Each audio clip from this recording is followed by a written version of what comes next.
Not long ago, a family moved in directly next to us. The previous owner, Ms. Maddie, passed away at age 105. She'd lived a good, long life. Our new neighbors seemed like they'd fit in just fine. They believed the welcoming committee. Took my dad's advice about the locking shutters since they had a young child of their own. Whatever newspaper clippings were in that manila envelope, whatever evidence, my dad never let us see.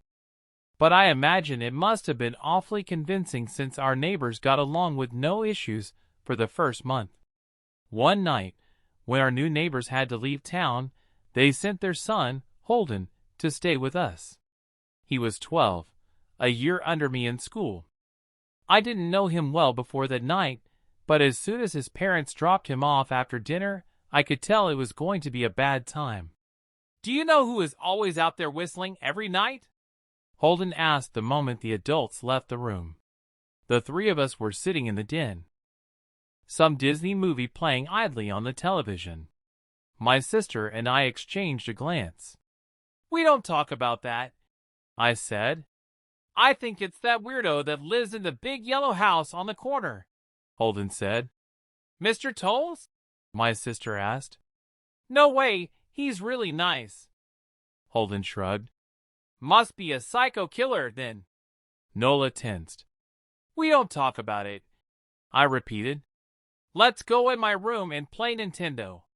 We spent the next few hours playing games, eating popcorn, and then watching movies.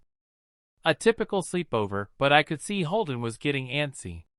After my parents had wished us a good night, locked the blinds, and gone to bed, Holden stood up from his beanbag and walked over to where Nola and I were sitting on my bed. "Have you ever even tried looking?" he asked. "It's nearly time." Like most sleepovers, we conveniently ignored any suggestion of a bedtime. I was shocked to see he was right. It was almost 3 a.m. I sighed. "We don't dash. See, I can't." "I can't even try to look because my dad locks the blinds every night and hides the key," he continued, ignoring me. "So does our dad," said Nola. "No," replied Holden. "No, he doesn't. You saw him do it," I said, a little sharper than I meant to sound. Holden grinned. "Your dad locks the blinds, yeah, but he doesn't hide the key. He keeps it right on his normal keychain." "So?" I asked, worried I already knew what he would say next. Because I had noticed that my dad didn't bother hiding the key anymore after all of these years. Because he knew we took it seriously. "So, after your dad locked up, but before your parents went to bed, I went to the bathroom. And on my way, I may have peeked into their room, and I may have seen your dad's keychain on his nightstand, and I maybe went and borrowed the key to blinds." Nola and I stared, and his grin only grew wider. "You're lying," I said. Holden shrugged. "You can check if you want. Just open your parents' door and look. You'll see his keychain right there on the nightstand. Stay here," I told both of them. "Don't move a muscle." I hurried over to my parents' room, but hesitated at the door. If Holden wasn't lying, my dad would be angry. Beyond angry. I was scared thinking about it, but more scared of an open window with the whistler right outside. I opened the door, barely an inch, and looked in, but it was too dark to see. Taking a deep breath, I walked into the room. 2 steps into the dark, I froze. The whistling started, and I could hear it clearly from my parents' room. I never realized, but they must have heard the sound every night since we moved into the house. They never told us. I don't think I could have slept through it. I stood there, listening to the whistling come closer, unsure whether I should turn on a light or call out for my dad. Soft sounds from the living room brought me back to reality. "Nola!" I yelled, running out of my parents' room. Holden and Nola were standing near the front door next to a window. Holden wasn't lying. I could see him fumbling with the lock on one of the blinds. I heard a click. He did have the key. Holden let out a quick laugh. Nola stood next to him, hunched up, afraid but maybe curious. The whistling was right outside our house now. I think I made a sound, called out. I can't remember. Time felt frozen, clock hands nailed to the face. But I found myself moving. I'm not fast. I've never been athletic. Somehow, though, I covered the space between myself and Nola in a moment.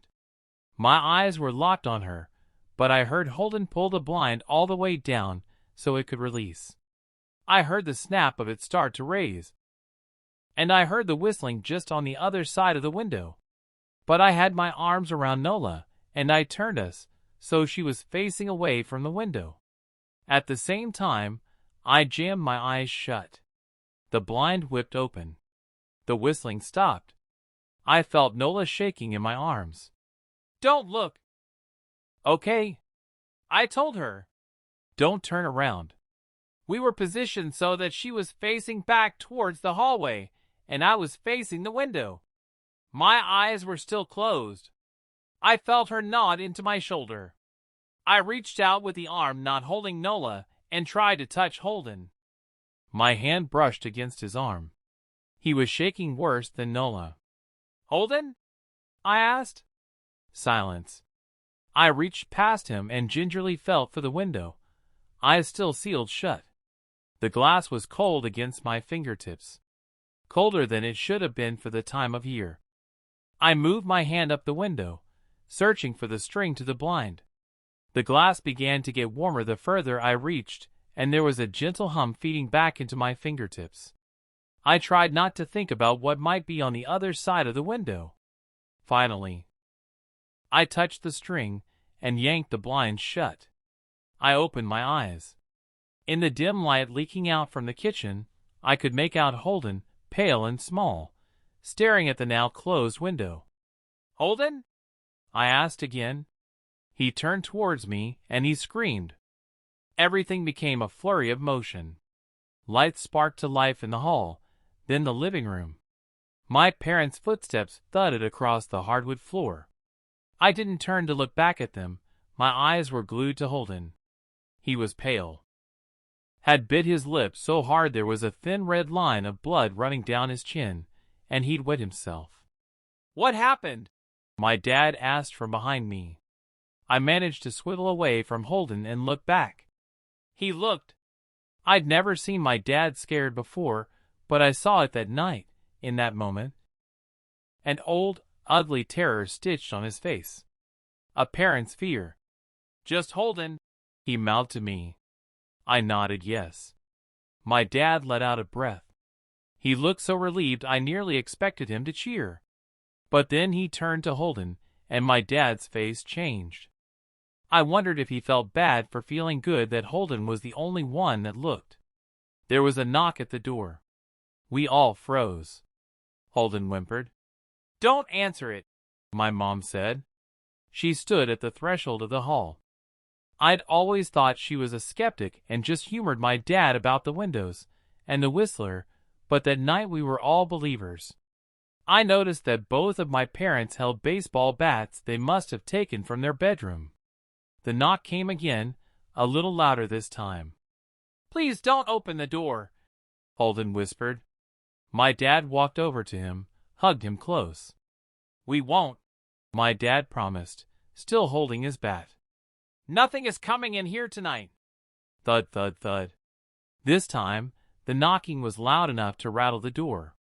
Holden screamed again, and Nola clutched her arms around my neck. My mom came over and knelt down next to us, wrapping my sister and me close.